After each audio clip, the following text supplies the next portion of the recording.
உதாரணத்துக்கு வந்து நீங்கள் ஒரு 45% லாபம் வருது, இல்லை 50% லாபம் வருது அப்படின்னு வைங்க. நீங்கள் 3 பேர் இருக்கீங்கன்னு வச்சுக்கோங்க.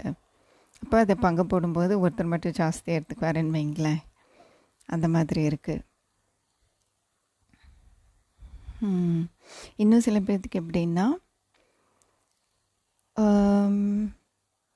ஏதாச்சும் ஒரு விஷயம் உங்கள் குடும்பத்துலேயோ இல்லை சொந்தக்காரங்க அந்த மாதிரி இடத்துல நடக்குது.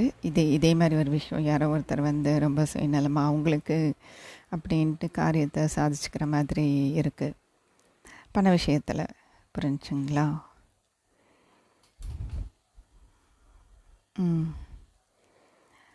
ஆக பண விஷயத்தில் கொஞ்சம் கவனமாக இருங்க இன்னைக்கு. அது மட்டும் இல்லை, இந்த 3 மாதங்கிறது நமக்கு வந்துக்கிட்டே இருக்குது இந்த டைமிங்கு. அதை நம்ம கொஞ்சம் கவனிக்கணும்.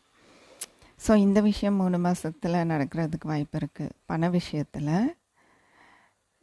ஒன்று பண்ணுவோம்.